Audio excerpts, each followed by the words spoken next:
La mode passe, le style reste, a dit un jour Yves Saint Laurent. Et il avait parfaitement raison, car depuis que les SUV sont à la mode, les ventes de berlines traditionnelles s'effondrent. Mais un modèle résiste, la Passat. Dressée comme un phare dans la tempête, la routière allemande continue sa brillante carrière d'icône avec plus de 30 millions d'exemplaires écoulés en 8 générations. C'est vrai, la Passat n'a pas bâti sa réputation sur son style et pourtant, au regard du carnet de commandes, elle est toujours à la mode. Pour conserver sa suprématie, le constructeur a choisi un mot d'ordre, la technologie. Donc ne cherchez pas de révolution sur le plan esthétique, il n'y en a quasiment pas. La calandre, les feux et le bouclier ont été légèrement redessinés pour l'occasion et le nom de la voiture est désormais écrit en lettres capitales sur le haillon. L'attrait, c'est surtout la technologie. La Passat intègre désormais des projecteurs matriciels à LED à l'avant pour un éclairage surpuissant en toutes circonstances et des feux stop qui varient en fonction de l'intensité du freinage. À l'intérieur, c'est la même chose, pas de révolution, mais un renforcement majeur du contenu technologique qui va encore creuser l'écart avec ses concurrentes, les 508 Mondeo et Superbe. L'instrumentation numérique adopte une meilleure résolution et ses réglages ont été simplifiés. Elle adopte aussi une recharge pour smartphone par induction et son système multimédia a été totalement revu. Ici en version 9 pouces, il donnera accès à une multitude de services, il est naturellement compatible Android et CarPlay et surtout donne accès sur toutes les versions à une connexion internet. Vous cherchez une place de parking, vous voulez jouer votre playlist ou tout simplement trouver un bon resto, tout s'effectue désormais vocalement. La différence ici, on ne dit pas hey Mercedes, mais Hello Volkswagen. What can I do for you? Vivement le bonjour Renault ou salutations Peugeot.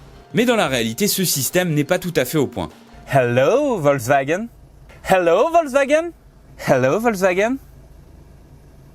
Vas-y putain. La Passat reste l'une des plus douées du marché en matière de transport de troupes. Il y a de la place à l'arrière, du coffre et une modularité qui ferait pâlir les plus grands SUV. L'offre de motorisation évolue également. Il y en a pour tous les besoins, de l'essence, du diesel et même de l'hybride rechargeable avec une autonomie homologuée de 55 km selon la norme WLTP. Mais notre marché n'aura pas droit aux versions les plus puissantes. Il faudra se contenter au maximum de 190 chevaux. Et c'est particulièrement notre version d'essai aujourd'hui. Alors il faut reconnaître qu'en France ce ne sera pas la plus diffusée puisque sur ce genre de véhicule c'est toujours le diesel qui remporte la majorité des suffrages. Pourquoi ? Puisque cette voiture est achetée en majorité par des professionnels. Il faut savoir que l'hybride rechargeable perce également. Mais ce qu'on retiendra principalement de cette voiture, c'est son excellent niveau de confort. C'est-à-dire que même dépourvu de toutes les aides à la conduite qu'on va vous citer dans quelques instants, c'est une excellente voyageuse. L'insonorisation, l'amortissement sont très poussés. C'est vraiment très agréable à conduire et à prendre en main. Revenons à nos moutons puisque le cœur de sujet c'est bien entendu l'upgrade technologique et cette Passat fait appel à deux systèmes. Le premier, un système de châssis actif, donc ça s'appelle le DCC, c'était déjà connu auparavant mais désormais il propose différents modes.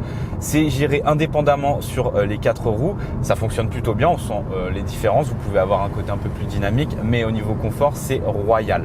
Enfin, elle fait appel désormais à un système de conduite autonome de niveau 2. Alors qu'est-ce que c'est ? C'est tout simplement un système qui gère le maintien dans la voie, l'accélération, le freinage tout en surveillant les véhicules qui sont devant et derrière. Tout ceci va de pair avec le régulateur de vitesse, le maintien dans la voie. Volkswagen a décidé de simplifier les choses, de regrouper tout ce petit monde dans un système qui s'appelle le Travel Assist. On appuie sur cette petite touche là et la voiture fait absolument tout toute seule.